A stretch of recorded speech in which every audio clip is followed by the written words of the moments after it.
Is witchcraft real? Does it have an impact on those who get involved with it or those who are around it? Our guest on today's program, now a warfare deliverance minister and jewelry designer, will share her story of how her now ex-husband got involved with witchcraft, how it impacted their family, and how God used it all to lead her to her present ministry. Stay tuned to hear her amazing story.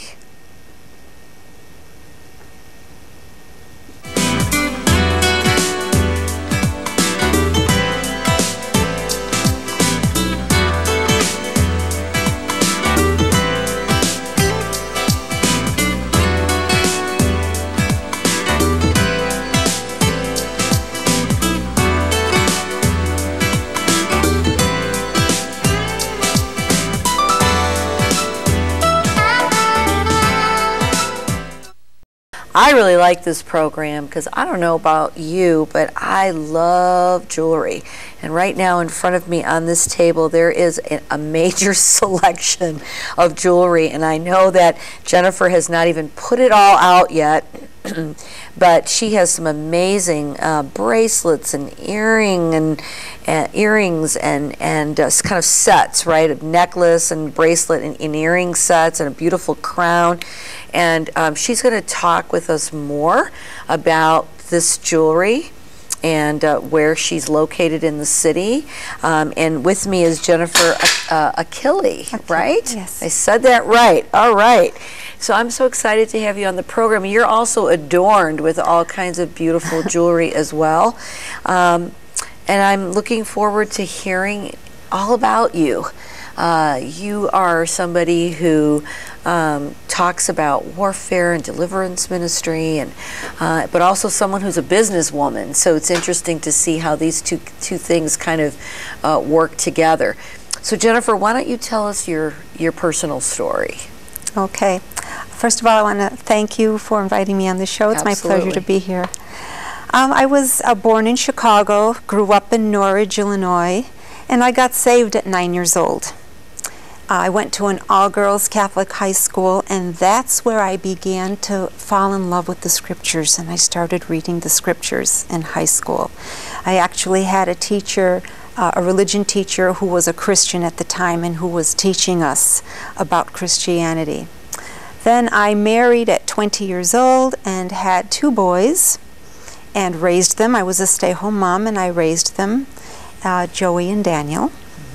And then I will fast forward. In January of 1999, I found myself on my face before the Lord, seeking His direction because I wanted a divorce.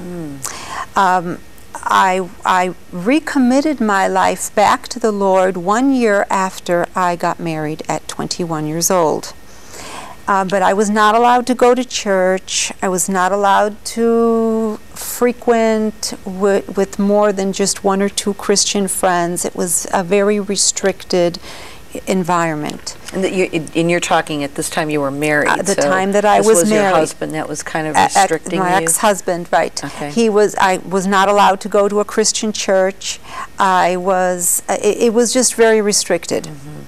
So what I stayed home, raised my boys, and in January of 1999, I was before God seriously, and I wanted a divorce. There were some things that had happened to also lead up to that. But as I was praying, God opened my ears, and I really was hearing Him. He started to talk to me about witchcraft. I didn't even expect to hear anything like that. He started showing me in His Word what His Word says about witchcraft, where He stood on it, and He started telling me about the people involved in the witchcraft, mainly ex-husband, and those who were friends and affiliated with him. That was the things that they were doing. So, Barbara, I walked totally by revelation. I was constantly in prayer, and God would show me in His Word what the Word said regarding sorcery, witchcraft, witches, and things like that. In the meantime, I did have him arrested, and he was removed from my home. In the meantime, I was on my face before the Lord, praying constantly, reading the Word. I began to go to church. I went to Living Word Christian Center. My Dr. Bill Winston was my pastor for 5 years. I was studying the Word all the time. My older son was taken by his father. He was 16 years old at the time. I hadn't seen him for 4 years. But in the meantime, when I was going to church, I was my younger son, Daniel, was left with me. He was 11 and a half years old, and I was taking him to church with me. And he got saved. He was reading the scriptures. He spoke in tongues. He was water baptized. He was attending Bible study with me. And Barbara, by law, I had to allow him to go and visit his father for the visitations. Now, I didn't want to do that because of what I knew, because I was convinced that the Lord had spoken to me, that the Lord was telling me things. So my son would go and visit him. So I'd send him out, the sweet little boy that he was, and within 2 hours he would come back really negatively affected, influenced very, very badly. In less than a year, he did not want to go to church anymore. He wanted nothing to do with the Lord anymore. He didn't want to live with me anymore. And but I fought it. I was on my face before God. I was in prayer. I just was praying with all of my heart and all of my mind and all of my soul, seeking God what to do. So in the meantime, I was experiencing things in the house, manifestations in the house, because my son would come back into the home with all of this influence and all of this, then I started to learn how witchcraft works. So lights were going on and off in my home by themselves. The stereo would go on and off by itself. The television would go on and off by itself. Just different things. Things would move on its own, like in the movies, just like in the movies. So my son didn't want to go to church anymore. He wanted to go and live with his father. But the Lord told me to stand and to fight it, which I did. And I even had a phone conversation. I called Dr. Rebecca Brown. She wrote the book, He Came to Set the Captives Free. And I had called her because at that point I didn't know anyone who knew how to pray the way the Lord was showing me to pray with the warfare. So, and she explained some things to me, and I read her books, and I fought for my son to stay with me. What happened, Barbara, is that custody was taken away from me, and he was given to his father. He had, little did I know that Daniel had his own attorney, his own counselor, his own mediator, and the system was working against me. He had his own psychiatrist, and they called me a religious fanatic, and they took him away from me and gave him to his dad. 33 days later, Daniel was diagnosed with a brain tumor. Oh my goodness. Yes. So Daniel had a total of 9 operations, 4 different chemotherapies. He was diagnosed with the first brain tumor at 7, and he had 60 rounds of radiation. Oh my goodness. And then he was tube fed. So he was very, very sick. While my son was in the hospital, my older son, whom I didn't see for 4 years, Joey, gave me a call. And he told me, this was on December 19th, 2002. He says, "Mom, Daniel is in the hospital again, and you need to come here quick." So I went there, and I was reunited with both of my boys.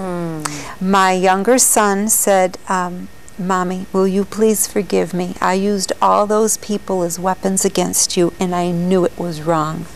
So I was reunited with both of my boys, and a couple of days following, my older son was sitting with me having breakfast at the hospital. And he said to me, "Mom, I need to tell you something. My dad is trying to kill you," he said. And I says, "What are you talking about?" I says, "No weapon formed against me can prosper."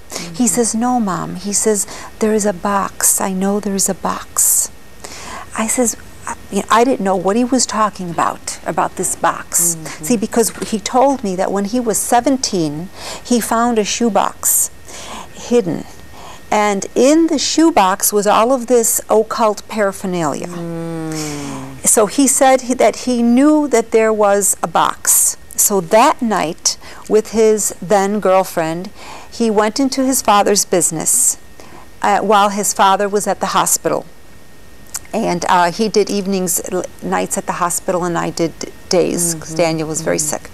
And my son looked and looked and looked for this box. After about maybe, I don't know, 20 minutes, half hour of looking, he looked up at the ceiling, and he got up on a display and started moving the tiles of the ceiling. Hidden in the ceiling of the business, he found a very large toolbox. He took down the toolbox, brought the toolbox into the home I had at that time. It had a big padlock on it. He busted the lock. Inside the box was everything that God had been talking to me about for the previous 4 years. See, because I walked only by revelation. God was telling me all of this, but a human being didn't tell me. I had no confirmation from any human being at all. Matter of fact, some of the people that I told me I was crazy. But God had to show me. He had to, it had to be exposed. There were pages this long to Satan for my death and destruction. Oh my There goodness. were books on witchcraft and hoodoo and how to put recipes on how to put curses on people for their death and destruction. There was just, the box was full. So my son started a fire in the fireplace. And by that time, I knew how to break curses, and he burned everything, including the box. So, talk for a minute. So we're talking about the subject of witchcraft, right? And what does the Bible say about witchcraft? The Bible says that God, it's an abomination to the Lord. He has no pleasure in those who go and look for fortune tellers and soothsayers and who practice witchcraft. So there's some power here.